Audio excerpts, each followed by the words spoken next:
এই চাকরিচোর পার্থ সুবীরেশ, তারপরে আজকে কল্যাণবাবু, যিনি কল্যাণময় গঙ্গোপাধ্যায়, তিনি ছাড়া পেলেন, জামিন পেলেন। নিশ্চয়ই জামিন পাওয়ার অধিকার আছে, তাহলে কি চাকরি চুরি হয়নি? তাহলে আমাদের আবার কেন পরীক্ষায় বসালো? মহামান্য কোর্টের প্রতিও আমাদের আবেদন, এবং রাজ্যের মাননীয় মুখ্যমন্ত্রী যোগ্যদের চাকরি ফেরান। একজন যোগ্য বঞ্চিত হলে সংঘাত বাঁধবে। আমরা যতক্ষণ জীবিত আছি, একজন যোগ্য যদি বঞ্চিত হয় এসএসসি 2016 প্যানেলের, সংঘাত বাঁধবে। তাতে জীবনে যা লেখা আছে তাই মেনে নেব। কমিশন, রাজ্য সরকার বারংবার আমাদের সাথে মিথ্যাচার করে যাচ্ছে। যখন সুপ্রিম কোর্ট বলেছিল যে অযোগ্যদের তালিকা প্রকাশ করতে হবে, সেই তালিকা প্রকাশ করলো কীভাবে? শুধুমাত্র রোল নাম্বার দিয়ে, তাতে না আছে নাম না কিছু। আজকে যদি একটা ক্যান্ডিডেট তার নামটা শুধু প্রকাশ করা হয়, সেই একই নামে তো অনেক ব্যক্তি থাকতে পারে। আজকে হাইকোর্টে যেটা বলেছে একদমই ঠিক, যে পরিষ্কার তালিকা দিতে হবে অযোগ্যদের, যে কারা চিহ্নিত অযোগ্য, এবং সেই তালিকা তার রোল নাম্বার, 2016 রোল নাম্বার, নাম, তার বাবার নাম, কোন স্কুলে চাকরি করতেন, সেই পরিষ্কার ঠিক জিনিসপত্রগুলো দিয়ে তবেই কিন্তু সেই তালিকাটা ওয়েবসাইটে প্রকাশ করতে হবে। শিক্ষক নিয়োগ দুর্নীতি মামলায় ফের জামিন হলো। এবার জামিন পেলেন মধ্যশিক্ষা পর্ষদের প্রাক্তন সভাপতি কল্যাণময় গঙ্গোপাধ্যায়। আগেই জামিন পেয়েছিলেন পার্থ চট্টোপাধ্যায়, সুবীরেশ ভট্টাচার্য, এসপি সিনহা, আর এবার জামিন পেলেন কল্যাণময় গঙ্গোপাধ্যায়। এই নিয়ে আইনজীবী বিকাশ রঞ্জন ভট্টাচার্য এবং আইনজীবী ফিরদৌস শামীম কি বললেন শুনুন। জামিন পাওয়াটা তো একটা স্বাভাবিক আইনি প্রক্রিয়া।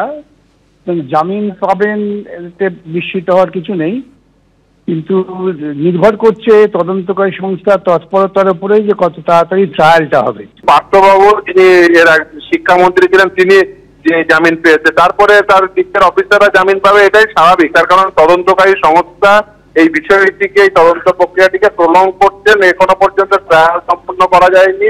এই তদন্ত প্রক্রিয়া যত প্রলং হবে তত বেশি এই যারা অভিযুক্ত, আমি তো তাদের অপরাধীই বলবো, কারণ অনেকেই হয়তো কোর্ট এখনো ডিক্লিয়ার করেনি, কিন্তু তাদের অপরাধের জন্য, তাদের অপকর্মের জন্য প্রায় 60,000 ছেলে মেয়েদের তাদের সার্ভিস টার্মিনেট হয়ে গেছে। এই অপকর্মের দায়ী তো কেউ হবেনি, দায়ী তো কাউকে নিতেই হবে। যারা দায়ী, যাদের দায়ী নেওয়া উচিত, তারা একটার পর একটা তাদের জেল মুক্তি করছে। পার্থ চট্টোপাধ্যায় থেকে শুরু করে কল্যাণময় গাঙ্গুলি একটার পর একটা জেল মুক্তি হচ্ছে। মানে এটা পরিষ্কার হয়ে যাচ্ছে তদন্তকারী সংস্থার অকর্মণ্যতা। কয়েকদিন আগে জামিনে মুক্তি পেয়েছেন প্রাক্তন শিক্ষামন্ত্রী পার্থ চট্টোপাধ্যায়। গত 12ই নভেম্বর তিনি কি বলেছিলেন শুনুন। দুর্নীতি কোনো ইস্যুই না, তবে জয়ললিতা ফিরতে পারত না, স্টালিন ফিরতে পারত না, এমনকি বিজেপিও ফিরতে পারত না। দুর্নীতি একটা বিষয়, আমরা যদি সবটাই ব্যয় করি, দুর্নীতি শিক্ষায় দুর্নীতি, স্বাস্থ্যে দুর্নীতি, 100 দিনে দুর্নীতি, কেন্দ্রীয় প্রকল্পের দুর্নীতি,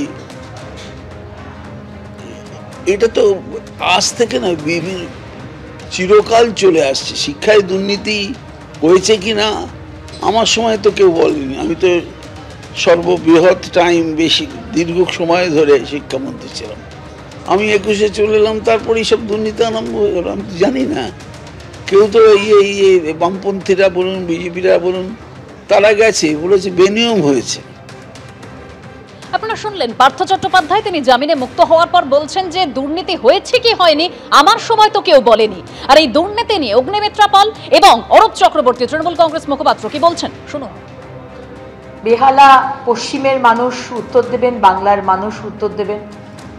আর দুর্নীতি কোনো ইস্যু না হলে পার্থবাবু কেন জেলে গেলেন, কেন তার বান্ধবী, উনি বলেইছেন, স্বীকারই করেছেন, লোকে দুটো বউ থাকে, আমার একটা বান্ধবী থাকবে না কেন? কোটি কোটি টাকা বিছানার তলা থেকে পাওয়া যাবে। এজেন্টরা চাকরি চুরির টাকা পুলিশের ভ্যানে করে কলকাতায় নিয়ে আসবেন, একটু সবাইকে জানাবেন, বাংলার মানুষকে জানাবেন। যে ঘটনা পার্থ চট্টোপাধ্যায়ের ঘটনার সামনে এসেছিল, সেই ঘটনা দলকে যথেষ্ট বিব্রত করেছিল, এবং আমাদের নেতা অভিষেক বন্দ্যোপাধ্যায় প্রথম দিন থেকে পরিষ্কার বার্তা দিয়েছেন, আমরা বেনিফিট অফ ডাউট আমাদের দলের নেতাকে দিইনি, আমরা মানুষকে দিয়েছি। এবিপি আনন্দ, এগিয়ে থাকে, এগিয়ে রাখে।